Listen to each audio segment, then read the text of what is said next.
चोला कर भोगे तुलारी।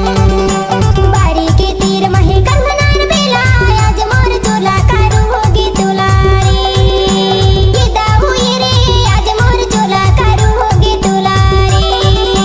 आज मोर चोला कर भोगे तुला, आज मोर चोला कर भोगे तुला। आज मोर चोला कर भोगे तुलारी। आज मोर चोला कर भोगे तुलारी। बारी के तीर महे करवनार बेला आज मोर चोला कर भोगे तुलारी। ए भाई ए वो आज मोर चोला कर भोगे तुलारी। बारी के तीर महे करवनार बेला आज मोर चोला कर भोगे तुलारी। ये दाऊ ये रे आज मोर चोला कर भोगे तुलारी।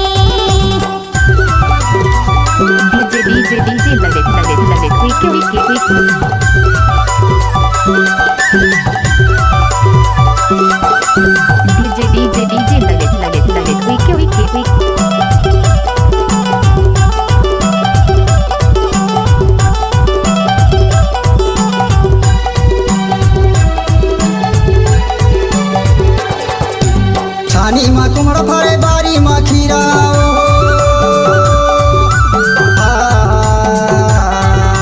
छानी मा कुमड़ फरे बारी मा खीरा आगे सियानी तकनी हम पीरा आज मोर चोला कर भोगे तुलारी। ए भाई ए वो आज मोर चोला कर भोगे तुलारी।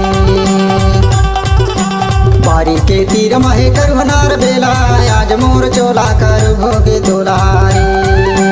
ए भाई ए वो आज मोर चोला कर भोगे तुलारी।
लोहा के बन सीता गिचवा के चारा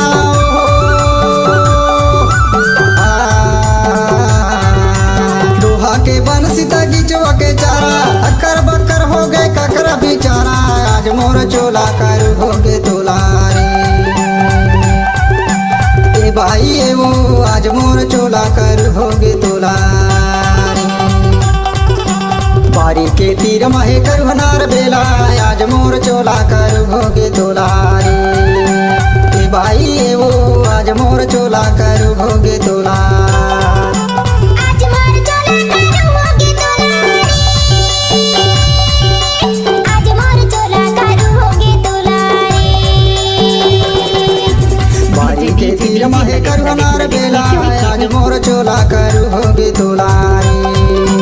ए भाई ए वो आज मोर चोला कर भोगे तुलारी।